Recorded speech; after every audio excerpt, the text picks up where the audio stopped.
वडोदरा के मांडवी 4 दरवाजे के खस्ता हाल है, जिसके रिस्टोरेशन की कामगिरी की मांग साझा की जा रही है। लेकिन इस मामले में जब वडोदरा महानगर पालिका की ओर से कोई कदम नहीं उठाया गया, तब इस मामले की मांग और तेज हो गई। तब आपको बता दें कि विट्ठल मंदिर के हरिओम व्यास की ओर से बिना चप्पल के भजन गाते हुए तपस्या की शुरुआत की गई। ऐसे में वडोदरा शहर कांग्रेस समिति भी हरिओम व्यास को समर्थन देने के लिए मांडवी 4 दरवाजे पर पहुंची। हाथ में पोस्टर, बैनर और प्ले कार्ड्स लिए हुए वडोदरा शहर कांग्रेस प्रमुख ऋत्विज जोशी, विपक्षी नेता चंद्रकांत श्रीवास्तव और साथ ही कांग्रेस के अन्य अग्रणी और कार्यकरों की ओर से धरना प्रदर्शन की शुरुआत करते हुए पुजारी हरिओम व्यास को समर्थन दिया गया। વિરોધ નથી કરતા। માંડવી સારી માંડવી આ શહેરની ધરોહર છે, હેરિટેજ બિલ્ડિંગ છે। લોકો અહીંયા આસ્થાના રૂપે બી આવે છે, પૂજા બી કરે છે। જ્યાં વડોદરા શહેર છે ત્યાં માંડવી છે, એ ધરોહર છે। એ પડતી હોય એને રિપેર ના કરી શકો તમે। મોટી મોટી વાર્તાઓ કરતા હોય તો માંડવી રિપેર નહીં કરવાની ભાઈ। તો એ નહીં કર્યું ત્યારે મહારાજને બહાર નીકળવું પડ્યું, એમને આંદોલન કરવું પડ્યું। એમના ચપ્પલ અને બૂટ વગર કે અહીંયા ઊભા થઈ ગયા।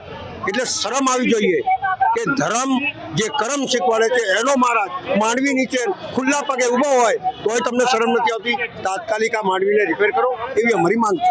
કોંગ્રેસ પાર્ટીએ આ રાજકીય મુદ્દો નથી, આ સર સયાજીરાવ ગાયકવાડ દીર્ઘદ્રષ્ટા એમની આ મિલકત છે અને આ હેરિટેજ વસ્તુ છે ને આ હેરિટેજ મિલકતને સાચવવાની સરકારોની જવાબદારીમાં આવે છે। ત્યારે આ માંડવી ગેટ જ્યારે આ પડવાની સ્થિતિમાં હોય ત્યારે આ 4 બાંબુ લગાયા છે।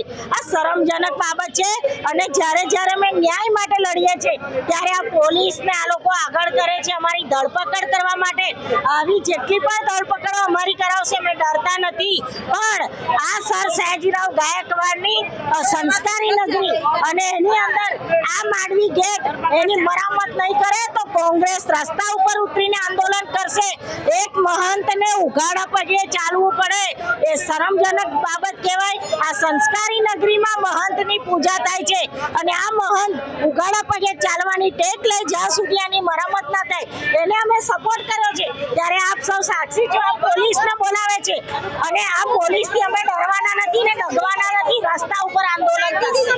हमसे जुड़े रहने के लिए हमारे YouTube चैनल को सब्सक्राइब करें और नई वीडियो की नोटिफिकेशन के लिए बेल आइकॉन को दबाएं।